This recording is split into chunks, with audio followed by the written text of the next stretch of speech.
Tersebutlah kisah. Pada zaman dahulu kala, berdiri sebuah kerajaan yaitu, Kerajaan Ngambar Arum yang dipimpin oleh sang raja yang bernama, Asmawikarna. Sang Raja Asmawikarna mempunyai seorang permaisuri bernama, Prameswari dan seorang selir, bernama, Dewi Dursilawati. Ketika Prameswari mengungkapkan bahwa dia telah mengandung, sang Raja Asmawikarna hatinya sangat gembira dan bahagia, karena akan lahir seorang putra yang akan meneruskan tahta kerajaan Ngambar Arum dari sang permaisuri. Namun, tidak dengan Dewi Dursila sang istri selir, mendengar kabar permaisuri mengandung justru niat jahatnya timbul, karena selir, tak menginginkan penerus kerajaan Ngambar Arum, jatuh di tangan anak yang dilahirkan sang permaisuri.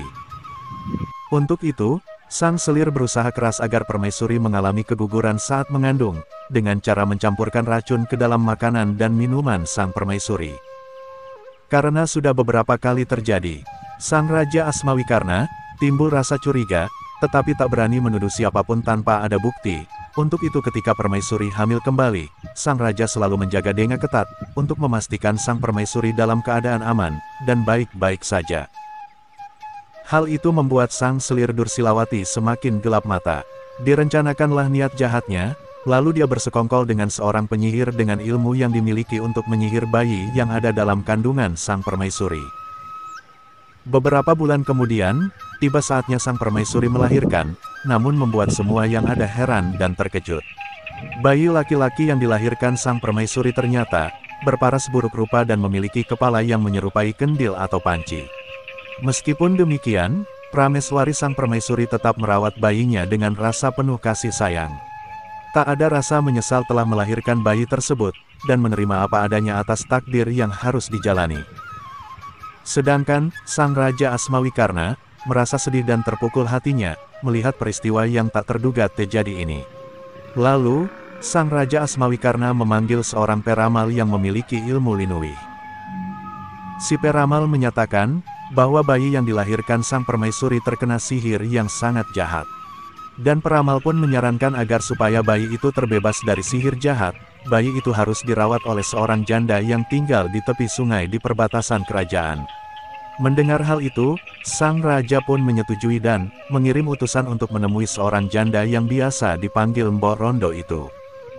Mbok Rondo yang melihat kedatangan para utusan dari kerajaan merasa kaget, akan tetapi setelah tahu maksud dan tujuannya, Mbok Rondo menjadi tenang, dan menerima Joko Kendil sebagai anak untuk dirawatnya. Meskipun Joko Kendil terlihat cacat fisik dan buruk rupa, akan tetapi, Mbok Rondo merawat dan mengasuh Joko Kendil penuh dengan rasa kasih sayang yang tulus. Seiring berjalannya waktu, Joko Kendil tumbuh menjadi anak yang baik, cerdas, dan rajin membantu pekerjaan Mbok Rondo, karena itu membuat Mbok Rondo semakin menyayangi Joko Kendil. Karena kondisi Joko Kendil yang cacat fisik dan buruk rupa, dia selalu dijauhi anak-anak seumurannya, bahkan selalu menerima ejekan dan olok-olok dari mereka, tetapi Joko Kendil tak ada rasa sakit hati dan dendam pada mereka.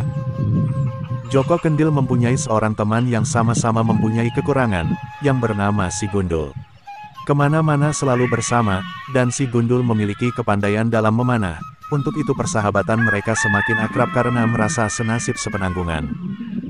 Pada suatu hari, Joko Kendil mengutarakan niatnya pada Mbok Rondo, bahwa dia ingin menikah dengan seorang putri raja.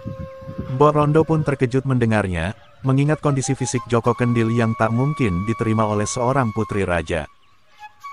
Mbok Rondo semakin bingung dibuatnya. Akan tetapi, Joko Kendil bersikukuh, hanya mau menikah kalau dengan salah satu putri raja. Meskipun Mbok Rondo sudah menasihati bahwa Joko Kendil hanyalah orang miskin, juga keadaan fisiknya yang buruk rupa, mana mungkin putri raja mau menerima lamaran Joko Kendil. Mendengar nasihat Mbok Rondo, tak membuat Joko Kendil berkecil hati, justru Joko Kendil mendesak agar segera diantar untuk melamar putri sang raja. Tiba waktunya yang direncanakan, Mbok Rondo pun mengantar Joko Kendil menghadap sang raja untuk melamar putri raja, tidak ketinggalan sahabat karibnya Si Gundul ikut serta menemani Joko Kendil. Sesampainya mereka di istana kerajaan, disambut dengan baik penuh keramahan oleh sang raja beserta para abdi dalam keraton. Di hadapan sang raja, Mbok Rondo dengan hati-hati menyampaikan maksud dan tujuannya, yaitu untuk melamar salah satu putri sang raja untuk anaknya Joko Kendil. Sang raja terkejut mendengar hal itu, mengingat keadaan fisiknya Joko Kendil. Akan tetapi, dengan kebijaksanaannya, sang raja menanyakan langsung kepada ketiga putrinya, yaitu Dewi Kantil, Dewi Melati dan Dewi Mawar, perihal lamaran Joko Kendil. Kemudian para putri pun memberikan jawaban atas pertanyaan ayahandanya, soal lamaran Joko Kendil mau menerima, atau menolak. Dewi Kantil secara terang-terangan menolak lamaran Joko Kendil. Bahkan menyatakan dia tak sudi menikah dengan Joko Kendil karena fisiknya, juga latar belakangnya hanya anak desa yang hidupnya miskin. Giliran Dewi Mawar, dia pun menolak lamaran Joko Kendil, bahkan dengan keangkuhannya menyatakan, dia hanya mau menikah dengan seorang putra mahkota dengan paras yang tampan, tidak seperti Joko Kendil yang bermuka jelek, miskin lagi. Kemudian, Dewi Melati dengan lemah lembut memberikan jawaban, bahwa dia bersedia menerima lamaran Joko Kendil, dalam keadaan apapun dan akan mencintai dan menyayangi Joko Kendil dengan sepenuh hati. Sang raja yang mendengar pernyataan putrinya Dewi Melati, merasa kaget dan heran dengan putrinya yang telah menerima lamaran Joko Kendil, yang memiliki cacat fisik. Untuk itu, sang raja bertanya sekali lagi sebagai penegasan, apa benar yang sudah didengarnya dari Dewi Melati, namun jawaban putrinya tetap tak berubah. Sang raja yang arif dan bijaksana akhirnya merestui putrinya yang bernama Dewi Melati, untuk menerima lamaran Joko Kendil. Mbok Rondo yang mendengar diterima lamarannya Joko Kendil dengan salah satu putri Raja Mbok Rondo pun merasa sangat terharu lalu sujud syukur mengungkapkan rasa kebahagiaannya. Joko Kendil akhirnya menikah dengan Dewi Melati, di mana acara pernikahannya berlangsung sangat meriah, dan dihadiri oleh para bangsawan kerajaan. Ibunya Joko Kendil, dan si Gundul pun ikut terhanyut dalam kemeriahan pesta pernikahannya Joko Kendil dan putri Raja Dewi Melati. Sejak pernikahan itu, Joko Kendil dan Dewi Melati tinggal di istana kerajaan, mengarungi mahligai rumah tangga yang bahagia dan terlihat sangat romantis, meskipun, setiap hari Dewi Melati harus menerima hinaan, ejekan dari kedua kakaknya karena telah memiliki suami yang jelek dan cacat fisiknya. Walaupun demikian, Joko Kendil dan Dewi Melati tetap sabar dan ikhlas setiap hari menghadapi hinaan dari kedua kakaknya Dewi Kantil dan Dewi Mawar. Pada suatu hari, sang raja menyelenggarakan sebuah pertandingan ketangkasan bela diri yang diikuti seluruh pangeran dari kerajaan-kerajaan tetangga, akan tetapi, Joko Kendil tak terlihat dan tak diketahui keberadaannya. Pertandingan pun berlangsung seru, masing-masing saling menunjukkan kemahiran. Ketangkasan dalam bela diri, membuat para penonton pun bersorak-sorai terlena dalam suasana kegembiraan. Ketika seorang ksatria yang gagah dan tampan memasuki arena pertandingan bela diri, kedua kakaknya Dewi Melati merasa kagum dan terpesona melihatnya, sehingga Dewi Kantil dan Dewi Mawar jatuh cinta dibuatnya. Dewi Melati yang duduk sendirian tanpa ditemani Joko Kendil suaminya, sementara penonton membahana melihat para pangeran dari berbagai kerajaan yang memperlihatkan ketangkasannya dalam ilmu bela diri, kedua kakaknya terus menghina dan mengejeknya. Karena sudah tak tahan lagi dengan hinaan kedua kakaknya, Dewi Melati memutuskan untuk meninggalkan arena pertandingan, dan masuk ke kamarnya, dan sesampainya di kamar, Dewi Melati melampiaskan kejengkelannya menghancurkan barang-barang yang ada termasuk kendil yang menghiasi kamarnya. Akan tetapi keajaiban terjadi. Setelah kendil itu hancur, muncul seorang ksatria yang gagah dan tampan persis yang Dewi Melati lihat di arena pertandingan yang membuat kedua kakaknya terpesona.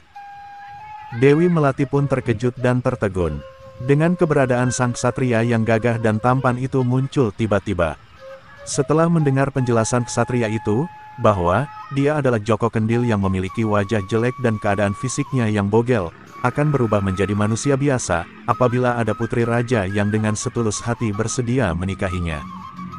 Dewi Melati merasa takjub mendengar penjelasan suaminya Joko Kendil.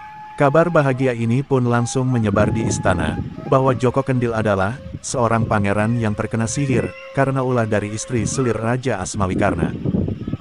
Sementara itu, Dewi Kantil dan Dewi Mawar merasa malu telah menghina dan mengejek Dewi Melati, juga iri atas keberuntungan adiknya.